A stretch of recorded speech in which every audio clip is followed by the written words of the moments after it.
Hi everybody, this is Angie, and today we're going to go over Leetcode problem 59. It's a Leetcode medium, spiral matrix number 2. Given a positive integer n, generate a square matrix filled with elements from 1 to n square in spiral order. So the example they give, you're going to get an input of 3, and you're going to then fill out a matrix from 1 to n square, so 1 to 9, and it's going to go in a spiral order. So starting up at the top, top left is going to be 1, 2, 3 across the top. Then you're going to go down to the right. It's going to be 3, 4, 5, over to the left, 6, 7, up again, 8, and then over to the right, 9, and then you'll stop there. So let's go ahead and jump on into the diagramming. Okay, so input will be n, which in this case, we're using the number 3 for the input. So that means we're going to have n squared, or 9 elements in our final output. The output is going to be all of the elements in the matrix, but they're going to be in spiral order. So spiral order, basically clockwise order. So we'll have 1, 2, 3 as the first row. We'll have 8, 9, 4 as the second row, and 7, 6, 5 as the third row, or the third array in the matrix. I like to write it out like this over here to the right because it helps me to visualize what I'm doing. So we're going to need a few variables. We're going to need variables that give us the boundaries so that we know when our code is going to go out of bounds. We do not want to go out of bounds. You want to make sure you're staying within the guidelines, which in this case would be a 3 by 3 matrix. And you want your program to stop once you've implemented or iterated through the entire matrix, in this case 9 elements.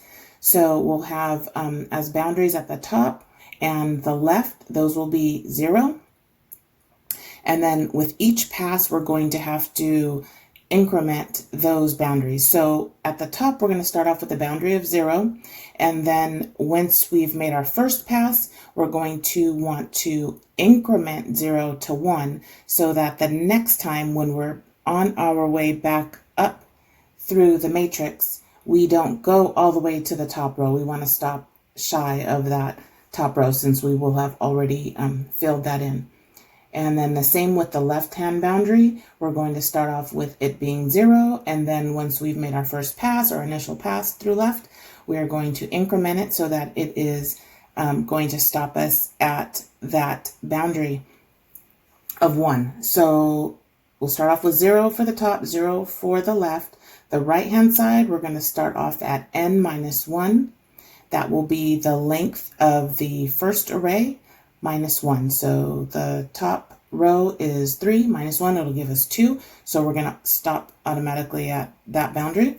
And the bottom will be the same thing, n minus 1. It will be actually the length of the arrays, and it will be 3 minus 1, which in this case is 2. And then for the difference between the top and the left and versus the right-hand side and the bottom, when we make our initial passes through there and every subsequent pass, we're going to decrement. We want to make the right-hand side move towards the left, and the bottom row will move upwards closer to the top. So we're going to decrement those two variables. We will also want to keep track of the number of elements that we've added into our matrix. So we need 9 elements in this case, 3 by 3. So we want to make sure that once we've reached our 9th element that we actually stop. So that will throw us out of the loop, and then we can return the matrix. So basically that's it. Let's take a look at the code and code it out. Okay, so we're going to start off by making an integer array for the matrix. It's going to need to be n by n. So for example, it'd be 3 by 3. We're going to set boundaries for both the left and the top to 0.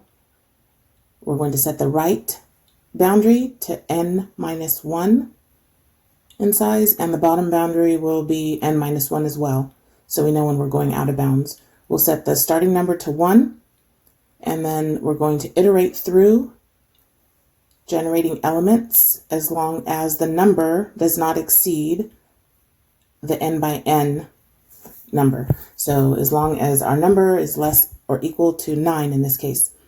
Now we're going to iterate, creating the elements and putting them into our matrix. We're going to start off at the top left corner, go over to the top right corner, and we will generate a new number for each element of the matrix. So in this instance, the top number will stay the same, and then the column number will change, and we'll increment the number as we continue. Then we're going to increase the number for the top boundary. Then we will iterate through the right-hand side of the matrix, going from the top down to the bottom boundary. So until we get to n-1, then we stop. So the matrix in this case will, the rows will change, the column will stay the same. The column is the right-hand boundary, and we will put a new number into it each time. We will increment the number, and then at the end of that, we're going to take the right-hand boundary and we're going to actually decrement it so that it comes further to the left-hand side for next time. Then we're going to iterate from the right-hand side across the bottom to the left-hand side, decrementing I as we go. We're going to generate new elements for the matrix. So in this instance, we're going to add a new number into each element of the matrix. The bottom is what's going to stay the same. The bottom row stays the same, and we're going to increment number. And then we're going to decrement the bottom so that next time we don't go as low in the matrix. Then we're going to go from the bottom up to the top, and we will decrement I as we go. And then we will insert a new number via our variable num into the matrix. And in this case, we're going from the bottom to the top. So the left-hand side will be the constant and the row will change. We will increment the number as we go.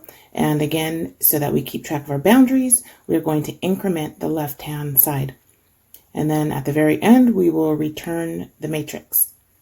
Let's go ahead and click and submit this and see what we get. And there you go. If you have any questions or comments or any requests for a specific Leetcode problem, go ahead and leave me a comment and I will try my best to get to it. Thank you.